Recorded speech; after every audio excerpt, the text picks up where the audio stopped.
Hi, David. A long time, I know. Let's fix that. Remember that treehouse we used to hang out in back in the day? Let's meet up there. Have a few drinks or something. Write me back if you're down. Your good friend, Sean. I could hardly believe the email in front of me. I couldn't believe that Sean Paul had contacted me. We were inseparable back in elementary to junior high, drifted apart in high school, hadn't spoken since the first year of college. That was nearly 6 years ago. At the risk of sounding like a dick friend, this was certainly out of the blue. But we were really good friends, and I'd always felt guilty about not keeping in touch. With that in mind, I decided to write him back. It wouldn't hurt to see how he was doing after all. Heck, maybe we would even be able to rekindle that old friendship. Ever since starting full-time employment, my life's gotten kind of dry, so it might be a nice change of pace.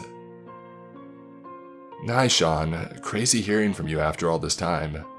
Sure, let's meet up. I'm free this weekend. David. It felt weird signing my name off at the end there, almost like I was emailing my boss or something. I thought back to our times in the treehouse for the next few days. I couldn't help but smile. Those experiences were the innocence of youth personified. I remember reading manga, watching movies on his iPod Touch, and the one time that we snuck up a few of my brother's beers, just to see what they would taste like. Not so innocent, I guess. Sure, I was excited. The weekend finally came and I drove out to the local forest. When I moved out, I didn't go very far. It was about a 15-minute drive there from my apartment. We had agreed to meet at 5 p.m., so I arrived at 4:30. On the way there, I began to wonder, what were the chances that our treehouse would still be there? I mean, it was over a decade ago since we had last gone up. Nevertheless, it wasn't a huge issue. I was sure we would be able to just sit by the river and drink if it had been torn down or something. Still, I was curious. Curious to see what it might look like after all these years. I still remembered exactly where it was. There are just some things you don't forget. By the river, just right of the clearing. It also wasn't a huge forest. My eyes lit up with nostalgia as I saw it. I suppose it looked exactly like how I had remembered it. A bit worse for wear, but still intact. I put down my 6-pack of beer at the trunk of the tree. I recalled the makeshift door that we had built. At the time, we thought it was some marvel of engineering for kids our age. It was a legitimate, functioning door, similar to one that would lead into an attic. I grinned as I began climbing the wooden slabs that we had hammered into the tree all those years ago. It was our attempt at creating a ladder, and it honestly worked well enough. I was brimming with excitement as I reached the entrance.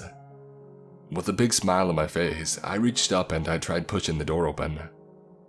But nothing happened. I mean, my hand just hit a wall of unmoving wood. I looked up and what I saw confused me to no end. Instead of the actual door that we had made, one just seemed to be crudely drawn on with marker. I stood there for a second, wondering what the heck was going on. I mean, was this the wrong treehouse? I looked around the forest again. Not a chance. Like I said, there's just some things that you don't forget. I continued inspecting the space where the door should have been. It wasn't as if somebody had taped or glued it shut. It was clean, unbroken wood. I climbed back down and I looked at the treehouse from the ground. Still the same way that I had remembered it. A little banged up after all these years, but still unmistakable. Vaguely cube-shaped, brown wood, 2 small windows on either side. But no door. Somehow there was no door. It bothered me so much that I began searching the surrounding area. Maybe somehow this was the wrong treehouse, despite it looking the same and being in the exact same vicinity. I searched for about 25 minutes without finding anything before calling it quits. I walked back to the treehouse and I looked up at it again. It was a puzzling situation to say the least. I looked at my phone, seeing that it had become 5 p.m. Sean should be arriving soon. At least I would have somebody to share my confusion with. As I waited for him to come, I wondered why somebody would build a treehouse that you couldn't enter. Heck, how did they carve out the window in the first place? My eyes began to wander around the forest and eventually back up to the treehouse. And then I froze in place. Somebody was staring at me through the window. They seemed to be standing a few feet back, so it was almost like looking at a shadow. I couldn't make out any facial features at all, but one thing was for sure. It sure as hell wasn't a kid. The broad shoulders gave that away. I stared at this mystery person for about a minute before they stepped back and out of view. The hairs on my arms stood up as I began backing up myself. It didn't feel right. It didn't feel right at all. Soon enough, I was in an all-out sprint. I got back to my car and noticed that I was still the only one in the lot. I took out my phone and I texted John, telling him that I couldn't make it and for him not to come himself. I waited for around 30 minutes for a response before finally driving off. I kept looking back at the forest the whole time, looking for that person in the treehouse. I got home a few hours ago. Sean hasn't responded yet, which worries me. Maybe he got there even before I did. Even stranger, I remember feeling a vague sense of familiarity when that person looked down at me. Almost like I had seen them before, which was impossible, because I literally have no memories of anybody like that. I didn't even get a good look at their face. Sean texted me later that night. My hands shook as I opened my phone to read it, and I wasn't sure why. I mean, if I was getting a text from him, that meant that he was safe, right? This is the message he sent me. Did you see him? I must have looked at the message for 20 straight minutes. Did I see him? I sure as heck did. But I decided to play dumb for the time being, just to see how Sean would react. Did I see who? I certainly didn't see you there. In any case, his next message caught me off guard. You know what I'm talking about. I want you to answer me seriously. I waited for a bit before responding. This was getting interesting, but not in a good way. This is how the rest of our conversation went. Who is he? So you did see him. Okay, sure, I did. So, who the heck is he? You still don't remember. That's what I was expecting. Remember what? What the heck is going on? Are you going to believe what I have to say?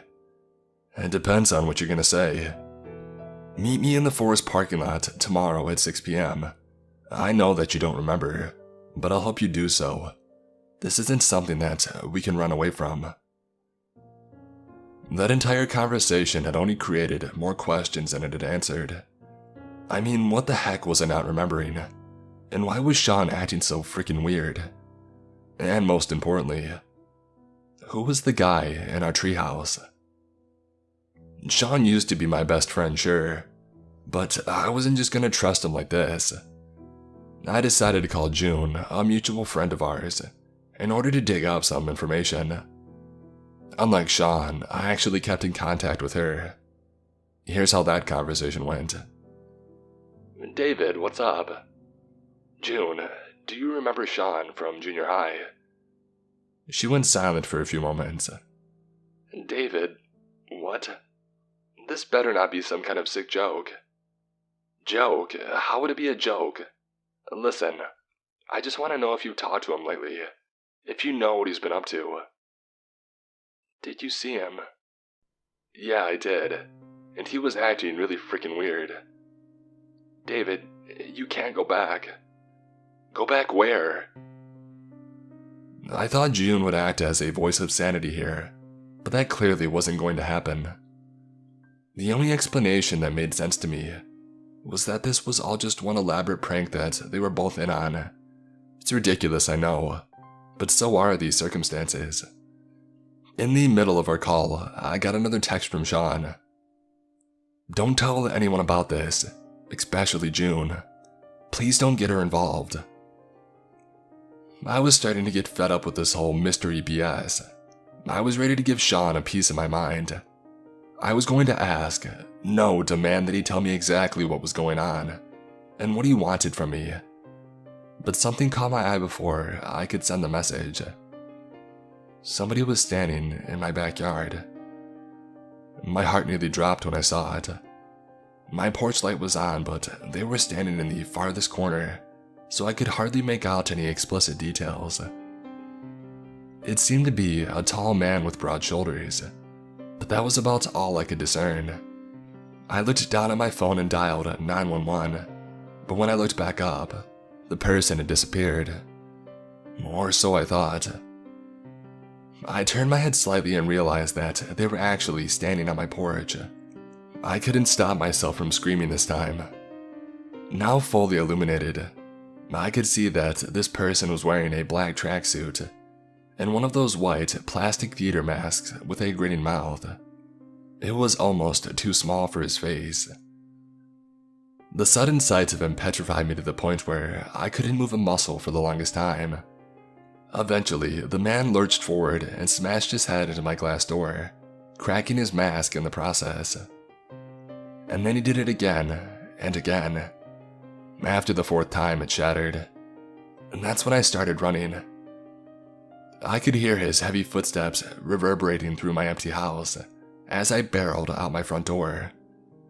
I wasn't quite sure where to go, so I just ran into a nearby convenience store before dialing the police.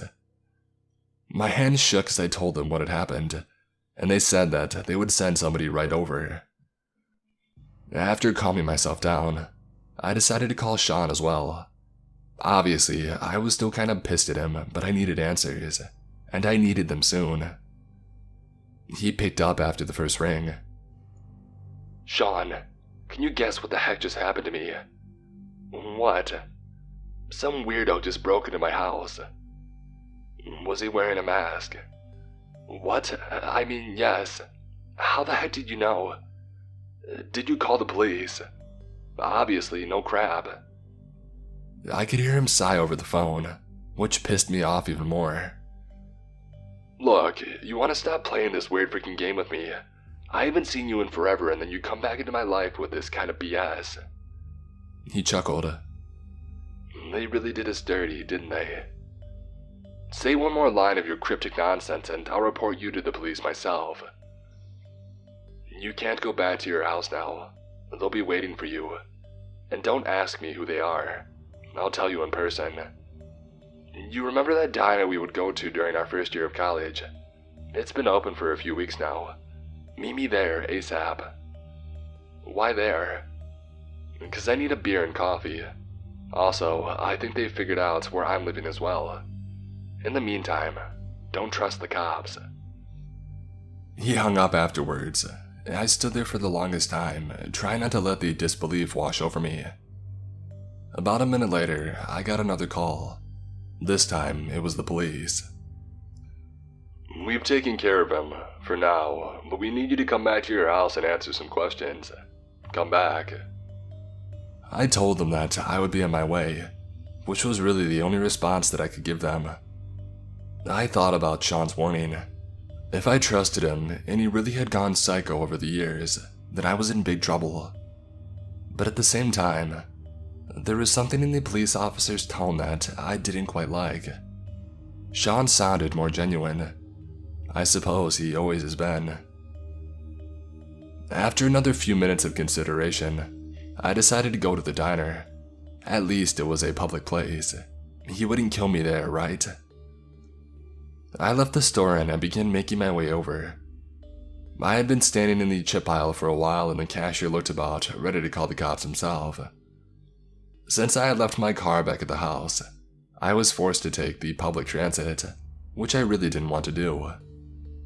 Now I had the virus to worry about on top of everything else.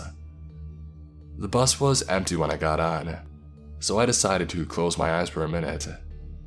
It had been a long day and I thought that I deserved some rest. When I opened them back up, a few stops later, 4 more people had gotten on.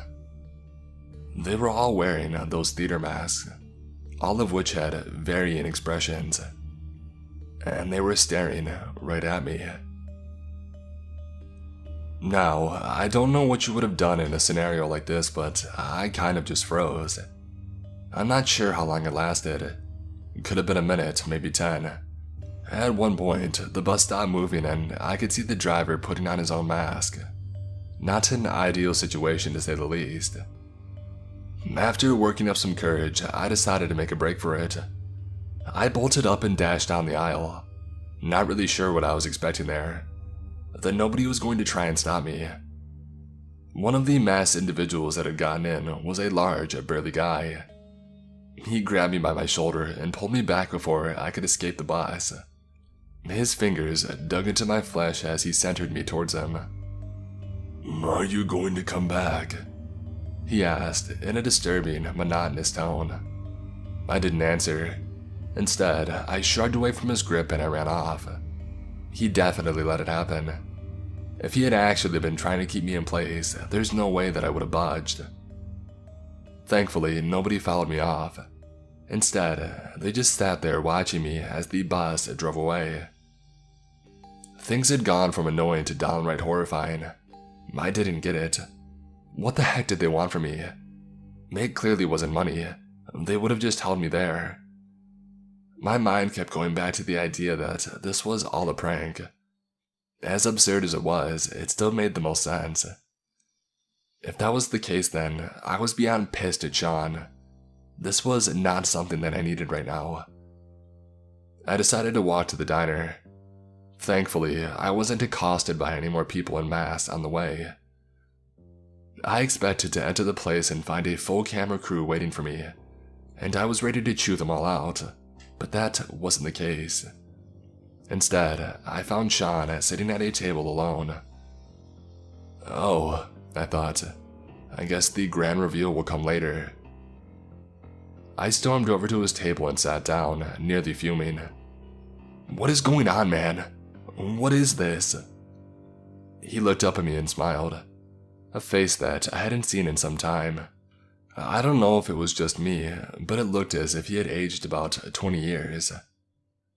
Nice to see you too, David. It's been a while. You know, a normal friend would just stop by for drinks or something, but I guess I shouldn't have expected that from you, you freaking psycho. I stopped myself from saying anything more. Look, I'm sorry, I didn't mean that. Sean chuckled. Come on, David, we never do this soppy BS. If I were you, I would have thought that I'd jump off the deep end as well. Before I go any further, I need to tell you about the last time that I actually saw Sean. It wasn't exactly our best interaction. We were sitting in the same diner and I stormed out at him after calling him crazy and other related synonyms, but I had a reason to do so. He had been weird ever since high school had begun. He started talking to me less and less, and it peaked during the last few weeks of grade 11, where we never even exchanged a word. And then he spent the entire 12th grade year being homeschooled. I mean, I had no idea what the heck was going on with him. Whenever I would try to go over to his house, his parents would just smile at me and say that he was busy. All the time. Busy with what? I always thought that they looked nervous when they said it as well. There was also a rumor floating around. Something about the cops finding him in the woods. I'm fuzzy on the details. I mean, it's not like him or his parents would ever talk about it. In the summer before college started, they just moved away entirely. I don't know where to. I thought that was going to be the last time that I had ever seen him. Clearly, I was wrong. Out of the blue one day, he called me over to the diner. I had just finished my first semester of college on a high note, so I was feeling pretty good. It was made even better by the fact that my old friend had finally reached out to me. I was excited. excited to know what had been going on with my best friend all these years. I wanted to know that things would be alright, and that everything would revert back to the being normal with him, just like the old days. I wanted an explanation. But I didn't like the one that I got. It was like the plot of some bad horror movie. I don't remember what he said verbatim, but there is something about a cult that both him and I had apparently encountered in the woods once. He tried so hard to convince me that it was all true, but I wasn't having it. Eventually, I just stormed out. I mean, I don't recall anything like that ever happening. Even now, it doesn't ring a bell. But I will admit, things are starting to get pretty weird. "Do you believe me now?" he asked. "About what?" I responded, knowing exactly about what. "The cult," he said. "The followers of the masked god." I scoffed. "Jesus Christ, Sean. This stuff again?" "I understand why you thought I was crazy before, but come on. You're still denying it now, after everything you've seen. So, you wanted me to see that guy in our treehouse. What is he, an actor? Just like the rest of these masked people?" Sean sighed. "And you think I'm the delusional one?" I wanted to slam the table when he said that, but I calmed myself down. "Okay," I said. "Sure, it's weird, all of it is, but there's gotta be a better explanation than a gosh dang cult." He just gave me a look of disbelief. "Good grief, Dave, it sounds like you're in freaking denial here. Why do you think I'm here? And where do you think I've been?" I paused. It was a good question, one that I somehow hadn't bothered to ask. "I don't know," I said. "What are you doing here?" "I came back to save you. Like I said, this isn't something we can run away from." "What do you... Let me explain, alright? Do you remember the last time we actually went up into that treehouse?" I began opening my mouth, but quickly realized that the words weren't there. My mind was blank. I began recalling my childhood, all the time that I had spent with Sean. It was fairly clear up until the summer before high school. I remembered what happened at the beginning. The camping trip where we both got drunk and our parents kicked our butts. Watching The Dark Knight in theaters. Meeting my ex-girlfriend Lindsay for the first time. But that was all in July. I couldn't remember anything past that. What the heck had happened in August? Sean grinned at my likely confused expression. "It's weird, isn't it?" he said. "The fact that you can't remember what happened that summer." "Is it though? It's not like I remember everything that's ever happened to me." "That's true," he continued. "Maybe that summer was so insignificant that nothing worth remembering happened at all." He paused, looking me straight in the eye. "But you know that's not true." Another pause. I wasn't really liking where this conversation was headed. "So what happened?" I finally responded. "And let me guess, it has something to do with this masked cult." He sighed, almost sounding relieved. "I'm glad we're finally getting on the same page. What do you think?" I'm not sure what to think at this point. I could see his eyes wander over to somewhere behind me. "Well, make up your mind later. It looks like they've gotten more widespread since the last time I was here." I turned around, seeing that the waitress was standing absolutely still just a few feet away, holding an empty tray. And of course, she was wearing a mask. The idea of the whole thing being a prank was becoming less and less likely. I sighed. I should have moved out of this frickin' town. "Yeah, probably," Sean said, nodding. "Looks like I'm not getting my coffee either." He unzipped his jacket, revealing a pistol on his belt. "Are you serious right now?" I said upon seeing it, kind of an unexpected sight. "Of course I'm serious," he said. "This nightmare has been going on for too long. It's time to end it." I could feel myself starting to sweat. Calling it an uncomfortable situation would have been selling it short. "Please don't tell me you're planning on shooting that waitress." Waitress, he chuckled. That's not a waitress. Well, whoever she is, please don't do some dumb stuff. Relax, he said, zipping his jacket back up. I'm just trying to give you peace of mind. Don't you have a gun as well? Of course I don't. Do I need one? More than you know. Oh my god, I said, burying my face into my hands. There's a lot of heat in here, Sean continued.